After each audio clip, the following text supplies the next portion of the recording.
मसला fire brigade का नहीं है, मसला ये है कि दुबई के लोगों ने चाहा तो उन्होंने 30 से 35 साल में रेगिस्तान को दुनिया का ऐसा मुल्क बना दिया कि जहां पर लोग पूरी दुनिया से आना शुरू हो गए, मतलब घूमने फिरने और दीगर मामलात के लिए, सैर व तफरी के लिए। अगर दुबई 30 सालों में एक जदीद तरीन मुल्क बन सकता है तो वो शहर जो 1978 में, जिसकी बिल्डिंग हबीब बैंक प्लाजा देखने चीन से इंजीनियर आते थे, चाइना से, जिस शहर की रोशनी मशहूर थी, जिस शहर का नाम रोशनियों का शहर था, जिस शहर के साहिली पट्टी यहां से लेकर गवादर तक थी, आज उस शहर को खंडर में तब्दील किया जाना, मोहनजोदड़ो से करीब करीब पहुंचा दिया है, तो किसी ना किसी पॉलिसी के तहत ही हुआ है ना। ऐसा तो मुमकिन नहीं है कि बारिश हो, लोग मर जाएं करंट लग के, बच्चे स्कूल जा रहे हो गटर में गिर जाएं, 4 दिन बाद लाशें मिले, मतलब डंपर चले शहर के ऊपर तो रोजाना 4 लोगों को मार दे। मतलब ये हो क्या रहा है यहाँ के लोगों के। ये कराची की सबसे बड़ी तिजारती मरकज को इस तरह से आप देखें, बहुत सारे क्वेश्चन मार्क हैं। मैं सिर्फ इस वक्त एक बात करूंगा, ज्यादा बड़ी बात नहीं करूंगा, मैं एक मशवरा दे रहा हूं हुकूमत को, आप ये मैसेज हुकूमत तक पहुंचाएं। पार्किंग प्लाजा रेडी बिल्डिंग मौजूद है चौड़े रोड के ऊपर। इन लोगों की ईद तबाह नहीं होनी चाहिए, इन कारोबारी लोगों की, जिनके प्यारों का नुकसान हो गया। कम से कम उनको 5-5 करोड़ अगर हुकूमत देती तो भी जानों का ज़ाला नहीं होता, कम से कम चले करोड़ में तो आए।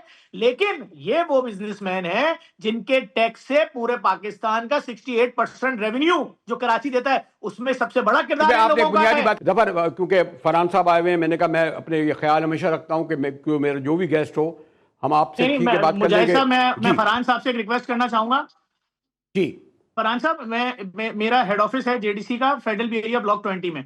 हमारे ऑफिस वाले मेन रोड के ऊपर है, पाकिस्तान के ऊपर अल्लाह दी गिरज शादी हॉल के बराबर में 500 गज के रेजिडेंशियल प्लॉट के ऊपर 5 शादी हॉल बनाए हैं, और 4-4 लोगों की शायद 1 लिफ्ट है, 2 लिफ्ट है। अगर एक बिल्डिंग के अंदर 5 शादी हॉल बॉलरूम के नाम पे बन रहे हैं तो क्या उस पर 10 से 12 फ्लोर पार्किंग होनी चाहिए थी? नहीं होनी चाहिए थी सर। कोई पार्किंग नहीं है, मेन सुपर हाईवे जाम रहता है, 5 बारातें जब एक प्लॉट पर उतरती है, और खुदा ना खास्ता अगर एक फ्लोर पे आग लगी तो ऊपर वाले नीचे कैसे आएंगे सर?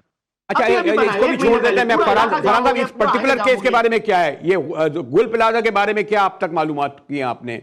सॉरी टू से ये कि पहली जिम्मेदारी, अगर आप हमें कंप्लेन करो तो सही, हम कंप्लेंट्स को, हमारा SCRM जो सिस्टम है, कंप्लेन मैकेनिज्म सिस्टम, इसका कोई 80-90% इफेक्टिव रेट है।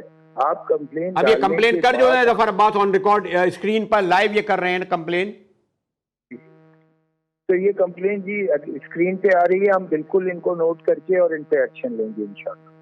ये दीजिए चले जफर साहब, हम भी आप इंतजार कर लेते। एक तो फरहान साहब अच्छा हुआ है। अगर मैं पर्टिकुलरली पूछूं जफर साहब, क्या कोई जितना खौफनाक सूरत हाल है और इस वाक़े ने एक्सपोज कर दिया है, शायद सबक भी सीखा जाए अगर इस गुल प्लाजा की तरह कोई दूसरा सानिया ना हो, तो अब कोई ऑपरेशन, कोई सख्त स्टैंड दिया जाएगा? साहब मैं आपको आगे का बता रहा हूँ, मैं आपको आगे का बता देता हूँ। अभी फैमिली से अपीलें शुरू हो चुकी हैं कि आगे अपने खून के सैंपल दे दें DNA के लिए।